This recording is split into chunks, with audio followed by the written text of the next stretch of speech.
আজ আমি we are সেভেনের অ্যাক্টিভিটি ফোরের কাজগুলো করতে শুরু করেছি। তোমরা দেখবে, যদি ভালো লাগে তাহলে লাইক করবে, সাবস্ক্রাইব করবে।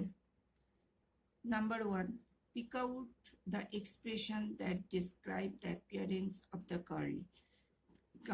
গার্লটির অ্যাপিয়ারেন্সকে বর্ণনা করো। এই শব্দগুলো তুলতে হবে পোয়েট্রি থেকে। তার কি কি শব্দ আছে দেখো: a simple child, lightly draws its breath, rustic woodland air, wildly clad, eyes were very fair, her beauty made me glad. Questionটা complete. Number 2, with whom did the girl live? কার সঙ্গে মেয়েটি বাস করে? The girl lived with her mother. মেয়েটি তার মায়ের সঙ্গে বাস করে। Number C, what does the girl say about her living brothers and sisters? এটা answer কি হবে? The girl says about her living brothers and sisters that 2 of them lives at Conway and 2 of them had gone to sea. দুজন কর্নওয়েতে গেছে, দুজন সমুদ্রে গেছে। D, why does the girl say? কেন মেয়েটি বলল উই আর 7, আমরা 7 জন? কেন বলল?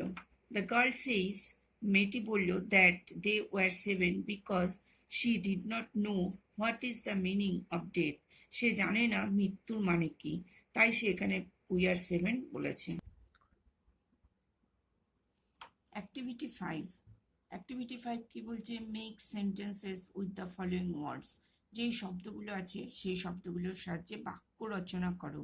মেক সেন্টেন্স, বাক্য রচনা তৈরি করো। ডুয়েল মানে বাস করা, এটা দিয়ে একটা মেক সেন্টেন্স তৈরি করতে হবে। The girl dwells at Shakuntala, মেয়েটি শকুন্তলা বাস করে।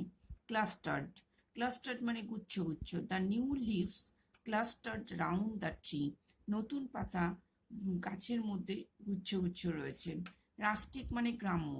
I met some rustic boys in the village, আমি কতগুলো গ্রাম্য ছেলেকে গ্রামে দেখেছি। Grave, her father is sleeping peacefully in his grave, তার বাবা পিসফুলি ঘুমোচ্ছে কবরের মধ্যে। মেইট মানে বালিকা। The little maid is very sweet. এই make sentence ready. Activity 6, make sentences with the following pairs of homophones. Homophones মানে হচ্ছে সমার্থক শব্দ। হোমোফোনস মানে কি? মানে সমার্থক শব্দ, একই উচ্চারণ, pronunciation is same but meaning is different. Met মানে সাক্ষাৎ করা। মেট মানে সাক্ষাৎ করা। I met my old friend in a village fair. আবার মেট মানে হচ্ছে সঙ্গী। Rina is my classmate. Hair মানে চুল। সি হ্যাড কার্লি হেয়ার মানে খরগোশ। He had a sweet and white hare. Wander, I wander to see the apple garden. Wander মানে হচ্ছে ঘুরে বেড়ানো।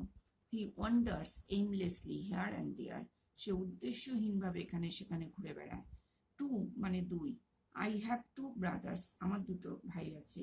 2, they are going to school at time. There is a temple in our village. There, THEIR, there মানে তাদের। They are very proud of their country, তারা তাদের দেশের সম্পর্কে গর্বিত।